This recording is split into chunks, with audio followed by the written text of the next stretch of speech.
Good morning, class. In our last lecture, we covered the topic money, its evolution, its functions and types, and money supply. And now we will start with the portion of banking. As we are studying the unit money and banking, so we have covered our portion of money, and now we'll start with the portion of banking. So banking consists of mainly two types of banks, that are the central bank and the commercial banks, right? So first we will study about the commercial banks. What are the commercial banks? A commercial bank is a financial institution which accepts deposits from the public and gives loans for the purpose of consumption and investment to make profit. Commercial bank कोई भी एक financial institution होती है जो क्या करती है, जो डिपॉजिट्स एक्सेप्ट करती है पब्लिक से और उनको लोन्स प्रोवाइड करती है उन्हीं डिपॉजिट्स के थ्रू उनके पर्सनल कंजम्पशन के लिए या फिर इन्वेस्टमेंट करने के लिए इन एनीवेयर, ताकि वो उससे प्रॉफिट अर्न कर सकें. सी डिपॉजिट्स कोई भी एक्सेस सेविंग्स हो सकती, मनी हो सकती है या पर्सन की सेविंग्स हो सकती हैं जो वो बैंक में डिपॉजिट कर देता है ताकि as a for security purposes और to earn interest on so on. Institutions accepting checkable deposits and granting loans are called commercial banks. जो इंस्टीट्यूट्स चैकेबल डिपॉजिट्स को एक्सेप्ट करते हैं और लोन्स ग्रांट करते हैं वो कमर्शियल बैंक्स कहलाते हैं. इफ़ सपोज़ कोई ऐसा फाइनेंशियल इंस्टीट्यूशन है जो सिर्फ डिपॉजिट्स एक्सेप्ट कर रहा है और वो लोन्स प्रोवाइड नहीं कर रहा है, या लोन प्रोवाइड कर रहा है और डिपॉजिट्स एक्सेप्ट नहीं कर रहा है from the public, so it will not be a commercial bank. Okay, like post office, saving banks and LIC, these are not the commercial banks because they only accept deposits and they do not sanction loans. So examples of commercial banks include SBI, HDFC, ICICI, etc. Now coming to the types of commercial banks are mainly of three types. First is the private bank. It is a type of commercial bank where private individuals and businesses own a majority of the share capital. For example, HDFC Bank, ICICI Bank, Yes Bank, etc.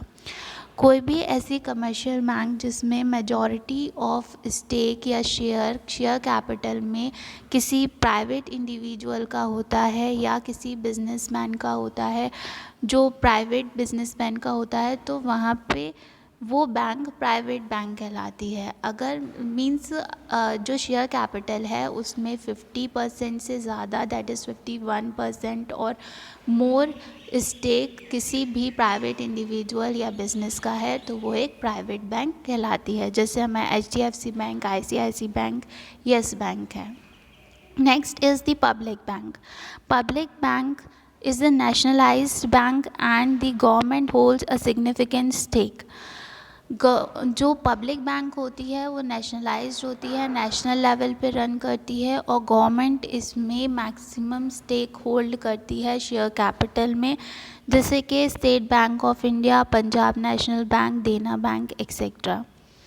Foreign bank. These banks are established in foreign countries and have branches in other countries. कोई भी bank जो किसी foreign country में run कर रही है and उसकी branches किसी दूसरी कंट्री में भी हैं तो वो फॉरेन बैंक कहलाती है. जैसे American express bank, Hong Kong and Shanghai banking corporation, city bank, etcetera.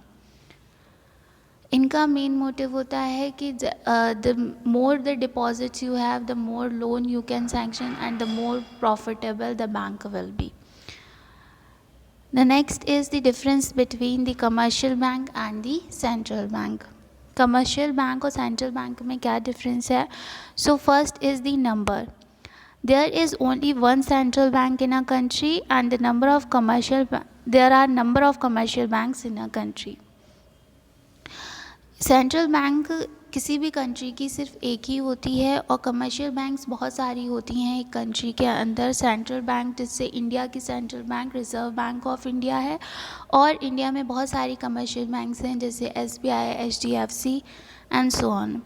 Status: Central bank is an apex institution of the money market, and commercial banks are units in the banking system which work under the control of the central bank.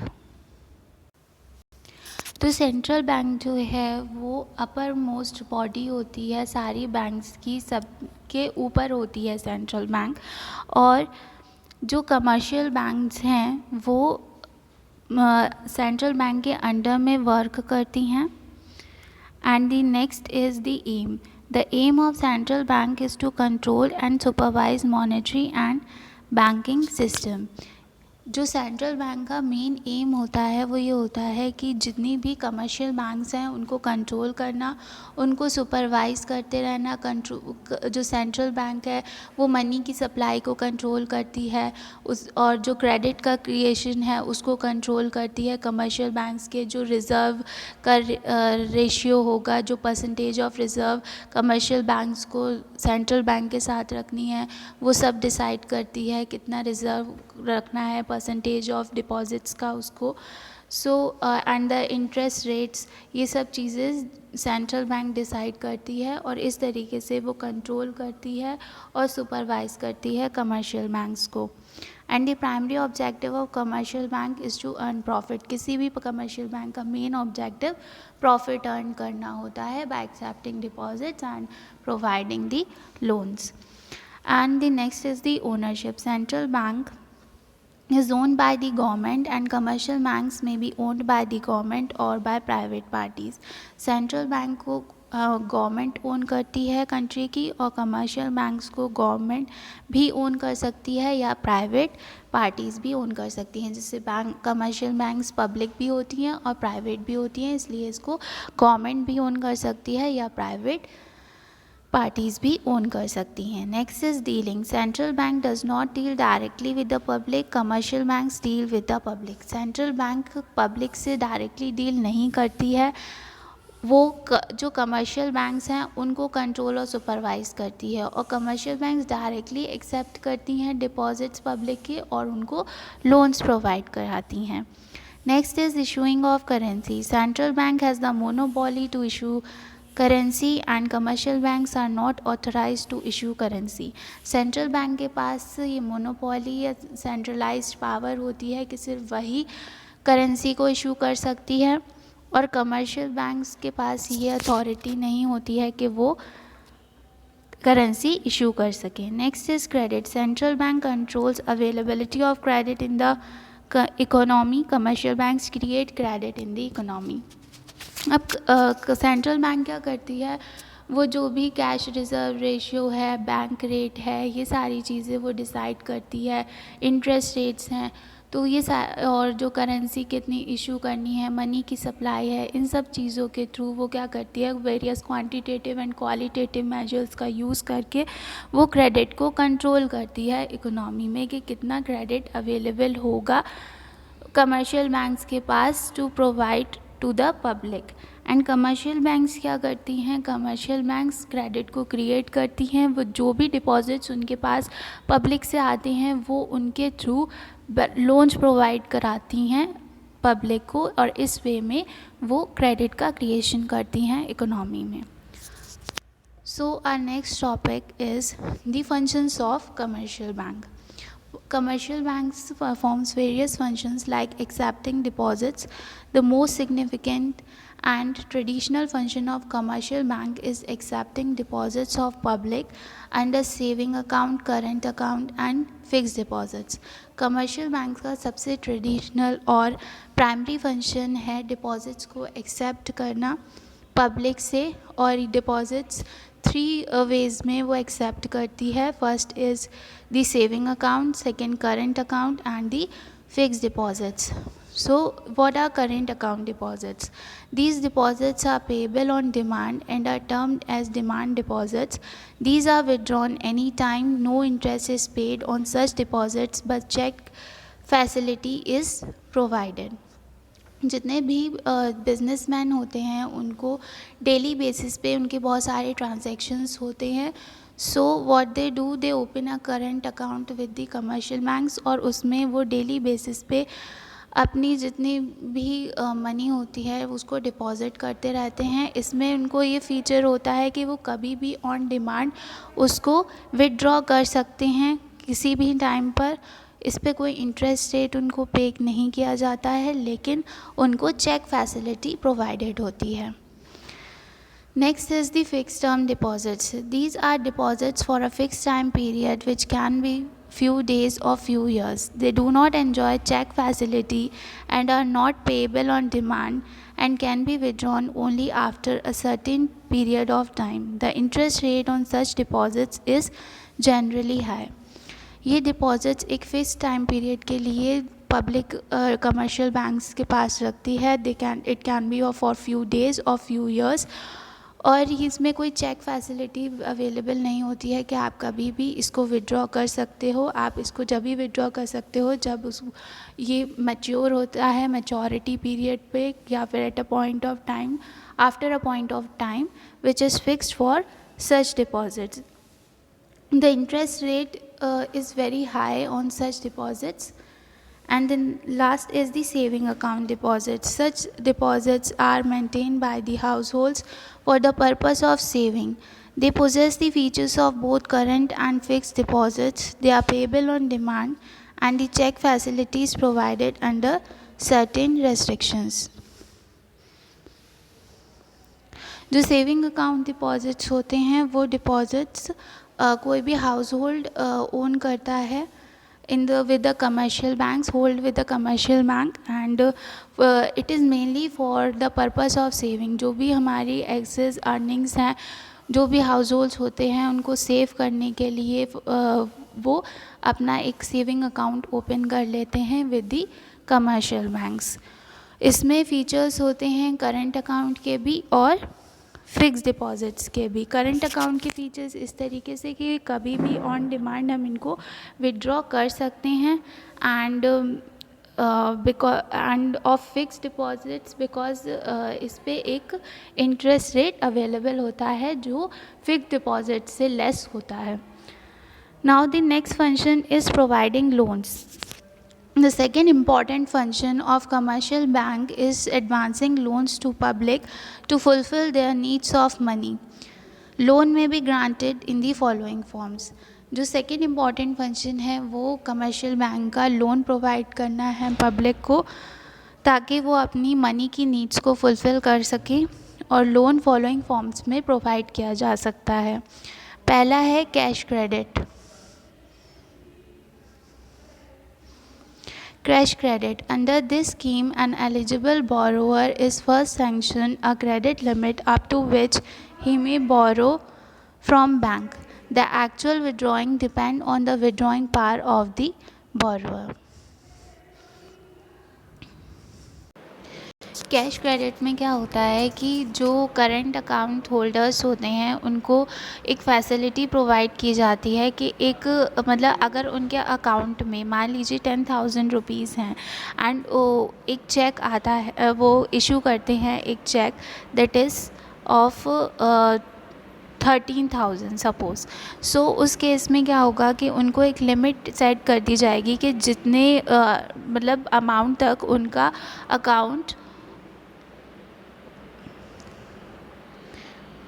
Account overdraw किया जा सकता है. Means अगर मान लीजिए current account के case में क्या होता है कि अगर जो बिजनेसमैन हैं उनका चेक बाउंस हो जाता है तो उनकी एक रेपुटेशन ख़राब हो जाती है मार्केट में. सो उनको एक फैसिलिटी प्रोवाइड कराती है बैंक के आप इतनी लिमिट तक अगर आपके अकाउंट में पैसे नहीं हैं आप तब भी बैंक से विड्रॉ कर सकते हैं. वो लिमिट जो है वो बोरोअर की विड्रॉइंग पावर पे डिपेंड करती है. ठीक है. Next is the demand loans. Demand loans are recalled on demand and there is no fixed maturity. The loan amount is paid in lump sum by crediting it to the loan account of the borrower. Demand loans में क्या होता है कि जो banks हैं वो जो loan provide कर रही हैं वो कभी भी ऑन डिमांड अपने बोरोअर से कह सकती हैं कि वो पूरा अमाउंट लम सम में पे करे. इसका कोई फ़िक्स पीरियड नहीं होता है और उनको किसी भी टाइम पर वो कॉल कर सकते हैं उनको विड्रॉ मीन्स उसको पेमेंट करने के लिए अपने लोन का in full amount. Next are the short-term loans. These are given against some security as personal loans to financing working capital. The entire amount is repaid either in one installment or in number of installments over the period of loan. ये loans कुछ security के against दिए जाते हैं working capital requirements को fulfil करने के लिए, मींस जो डे टू डे रिक्वायरमेंट्स होती हैं बिज़नेस की उनको फुलफ़िल करने के लिए। जो पूरा अमाउंट है वो या तो एक इंस्टॉलमेंट में पे हो सकता है या फिर एक नंबर ऑफ़ इंस्टॉलमेंट्स में बोरोअर पे कर सकता है एक पीरियड ऑफ टाइम में जिसके लिए उसको लोन प्रोवाइड किया गया है। Next function of commercial bank is credit creation. Money deposited by people is given to other people in the form of loan to satisfy their needs and wants. People who take loan from banks do not spend whole money. They also deposit excess money in their bank account. The process continues. In this way, money multiplies and banks make system of credit creation. See, credit creation में क्या होता है कि मैंने मान लो bank के पास कुछ money deposit की, बैंक ने उस मनी से किसी दूसरे पर्सन को लोन दिया, उस पर्सन ने सारा का सारा लोन तो वो कंज्यूम नहीं कर लेगा, वो जो एक्सेस मनी है वो फिर से अपने बैंक अकाउंट में डिपॉज़िट कर देगा। अब बैंक उस डिपॉज़िट से भी फर्दर लोन प्रोवाइड करेगी। इससे क्या होगा कि ऐसे मनी मल्टीप्लाई होती जाएगी, बढ़ती जाएगी और जो कमर्शियल बैंक हैं वो क्रेडिट का क्रिएशन करती हैं इस वे में इकोनॉमी में। Next is the transfer of funds. Commercial banks are also able to transfer funds of customer to other customer accounts from the checks, drafts, credit card, cash order, etc. Though this facility, people do not worry about cash payment for purchase. Commercial banks transfer करती हैं funds एक customer के account से दूसरे customer के account में directly, जिससे क्या होता है वो चेक्स के थ्रू कर सकती हैं, ड्राफ्ट्स के थ्रू कर सकती है, क्रेडिट कार्ड्स के थ्रू कर सकती हैं। उससे क्या होता है कि वो एक फैसिलिटी मिल जाती है कस्टमर्स को कि वो कैश के बदले डायरेक्टली पेमेंट कर सकते हैं अकाउंट्स में of other person. Now the next is the agency functions. In modern time, commercial banks also act as agent of the customers. They sell and purchase gold, silver and securities on behalf of their clients. Commercial banks एक agent की तरह भी work करती हैं अपने customers के लिए। वो सेल और परचेज़ करती हैं गोल्ड, सिल्वर और अदर सिक्योरिटीज़ जैसे शेयर्स, डिबेंचर्स, बॉन्ड्स अपने कस्टमर्स के बिहाफ पे, और अदर एजेंसी फंक्शंस वो परफॉर्म करती हैं जैसे अपने कस्टमर्स के बिल्स कलेक्ट करना, चेक्स कलेक्ट करना, ड्राफ्ट्स कलेक्ट करना, इंटरेस्ट का कलेक्शन करना और डिविडेंड कलेक्शन करना एंड पेमेंट ऑफ इंटरेस्ट। अगर मान लीजिए कोई पर्सन का लोन की इंस्टॉलमेंट है तो उसका वो पेमेंट कर देती हैं डायरेक्टली, या इंश्योरेंस प्रीमियम है तो उसका बैंक डायरेक्टली पेमेंट कर देती है because the customer has already given the consent about the same. And वो परचेज़ और sale of securities, shares, debentures भी करती है on behalf of the customers. And the last are the other functions. Other functions of commercial banks include issuing letter of credit, travelers checks and bank drafts. Letter of credit एक guarantee होती है credit worthiness की किसी भी customer की जिसका account है commercial bank के पास। अगर कहीं लोन लेना होता है तो कमर्शियल बैंक्स क्रेडिट वर्दीनेस को शो करने के लिए अपने क्लाइंट की लेटर ऑफ क्रेडिट को इशू करती हैं। ट्रैवलर्स चेक जो है वो इशू किया जाता है जब एक पर्सन एक जगह से दूसरी जगह पे ट्रैवल करता है। ये एक चेक की फॉर्म में होता है, एक पर्टिकुलर अमाउंट के लिए बनाया जाता है जिससे हम वहाँ पर परचेज़ कर सकते हैं, गुड्स और सर्विसेज का एक्सचेंज कर सकते हैं दूसरी कंट्री में जाकर, या फिर उसको कैश कराया जा सकता है from the banks in that country. And the bank drafts. Dealing in foreign exchange. Dealing in foreign exchange में का मतलब होता है कि कमर्शियल बैंक्स दूसरी कंट्री की करेंसी को अपनी मतलब एक कंट्री की करेंसी को दूसरी कंट्री की करेंसी में कन्वर्ट करती हैं।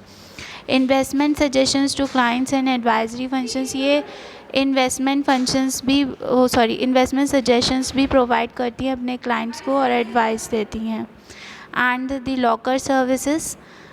The commercial banks also provide the locker services, जहाँ पर वो अपने जो भी इम्पॉर्टेंट डॉक्यूमेंट्स हैं या फिर जो गोल्ड सिल्वर आइटम्स कुछ भी अपना डिपॉजिट कर सकते हैं। Next is the collection of statistics regarding trade and industry. जो कमर्शियल बैंक्स हैं जो भी ट्रेड और इंडस्ट्री से रिलेटेड जितने भी डेटा होता है उसको वो कलेक्ट करके रखती हैं। So that's all for today and the topic ends here. Thank you.